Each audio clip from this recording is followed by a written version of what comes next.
Hello everyone, myself Numan Patel, and today we'll be looking into the third part of our series of lectures on biochemistry spotters. If you had not seen the previous two part of the video, press I button on the top and you can view from it, or else you can go to the description box where you will find the link to the video I have posted there. It is suggested that you should see both the part first and then move to the third part so that you would be in synchrony of it and you don't lose the track in between. Also, if you are new to our channel, please subscribe to our channel and don't forget to press the bell icon to get notified regularly as on when my videos are uploaded. Let's begin with our spotters. We will be continuing from the previous spot from where we have left. So let's start with it. So moving to the spot number 19, it is showing the two figures, which is basically a dermal condition on the sideways of the lips and on the tongue. We have to identify this condition and we have to give the cause of it. So as always, I said that you should stop the video for a while, think of the answer and then see the solution. So let's go with the solution of it. So the solution to is that the condition shown is the chelosis and the glossitis. Based on the figure, that the first part is the chelosis and the second part is the glossitis, and it's the main reason is due to the deficiency of the B complex vitamin, that is B2, and is also called as the riboflavin.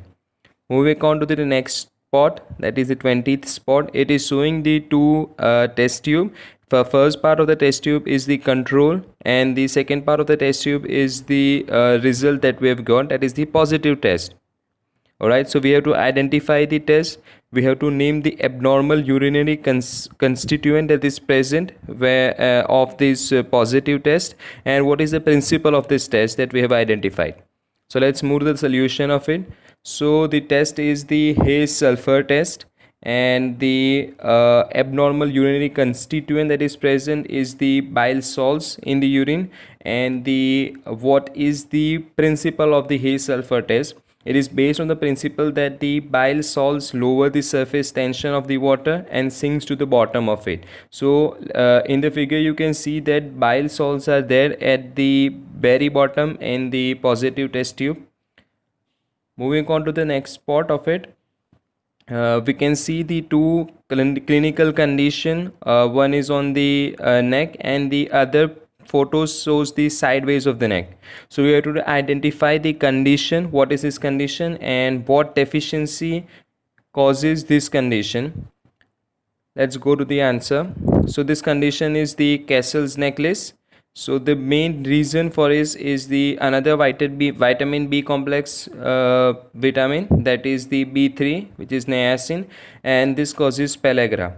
Another important thing is that what are the clinical manifestations of pellagra. So for that you should remember 4 Ds of the pellagra, which is more commonly known. This is diarrhea, dermatitis, dementia, and ultimately the worsened condition of pellagra may lead to death. Moving to the next spot number 22. It shows the figure of an eye, and in which there is a white patchy appearance is there in the eye, you can clearly see. So we have to identify this clinical condition and then what is the cause that is associated with it. So the answer is that the given condition is the Bitot spot, and it is seen in the deficiency of the vitamin A. Moving to the next spot, this is the spot showing the blood is moving out from the teeth, basically the gums. We have to identify what is this clinical condition. Also we have to name vitamin deficiency associated with, what is the RDA of that vitamin, name one food source of the vitamin, and which connective tissue is associated with this clinical condition. So look, it's not like that with this spot these 5 questions would be asked. It may be 1 or 2 based on the question it carries. So let's move into the answers one by one. So the clinical condition is the scurvy. As I said, bleeding gums is also called as the bleeding gums, and it's associated with the deficiency of vitamin C, called as the ascorbic acid. So RDA in case of adult males 19 year or older, it's 90 milligram. In case of adult females, it's 19 year or older, it is 75 milligram. Look, RDA varies from book to book, but this is a standard RDA which I have taken. It may be in millimoles or any of the other quantities it may be there. Also, it should be remembered that the recommended dietary allowances RDA increases in cases of the pregnancy. And the fourth question was, what is the food source? So mainly the ascorbic acid is present in the citrus foods like lemon. And what is the connective tissue that is associated with this vitamin? So the connective tissue associated with this is the collagen tissue with the condition basically that is the bleeding gums or scurvy. Let's move to the next spot.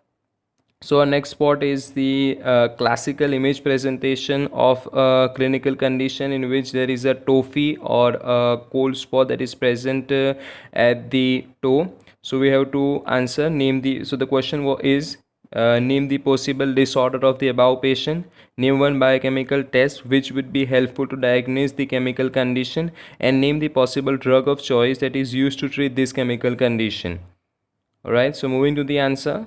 As I said, it is a classical case presentation, and we can surely answer with the image. So this is a disorder of gout. Mainly this gout is the hyperuricemic gout in which the uric acid level increases. So symptoms of gout includes the severe pain, redness and swelling in joints, as you can see in the previous figure. Mainly in case of joints is the big toe that is involved of the foot. Attacks can come suddenly, and often it is at night.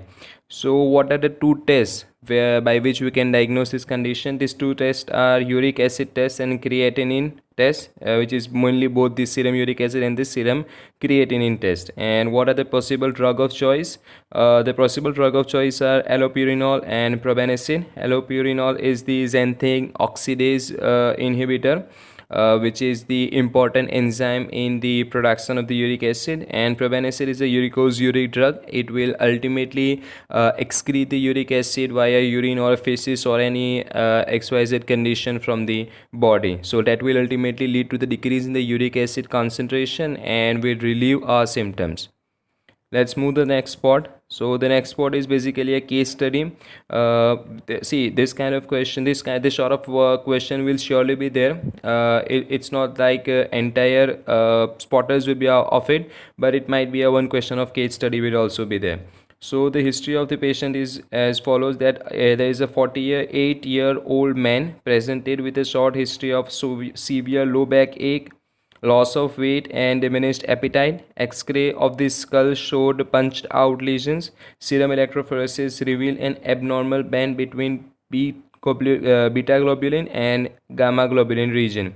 So this is the entire case study and the history. So from this history is always important that you should catch some of the important points. Like in this case, the last part of the point is really important, that is the abnormal band between the beta globulin and the gamma globulin region, which you can see in the figure. So we have to diagnose this condition and which specific protein is detected in the urine of such patients. So the answer is, this is a classical case presentation of the multiple myeloma patient, which is a cancer of the plasma cells. The symptoms and the electrophoretic patterns are typical of multiple myeloma, as it was given that there is a difference between the band of the beta band and the gamma globulin band. So the important proteins, or basically the marker proteins of the multiple myeloma, are Benz-Jones proteins, which are excreted, and this is the most important diagnostic feature in case of the urine test. Moving to the last spotter of this lecture, this spotter shows the figure, and we have to identify the structure of the figure. Basically, what is the structure of this figure and the name of the biomolecule having this structure, at least two examples. So this is the classical image of the beta pleated C structure, secondary structure of proteins. The examples are beta carotene, silk fibroin, carbonic acid, carbonic anhydrase, flavonoxine. Predominantly, these are the examples that contains the beta pleated C structure. You can know any of the two from this. So here we'll be going to finish with our third part of the lecture. I would like to thanks a lot for watching this video. Do like the video and share it with your friends, friends of friends and colleagues. If it seems useful to you, don't forget to subscribe the channel. Also, if you have any queries related to the video, do let us know by putting it in the comment section, or else you can contact me on my Instagram account or by mail, whichever suits you the best. Both the links are given at last in the description box. Thank you guys. Thanks a lot for watching.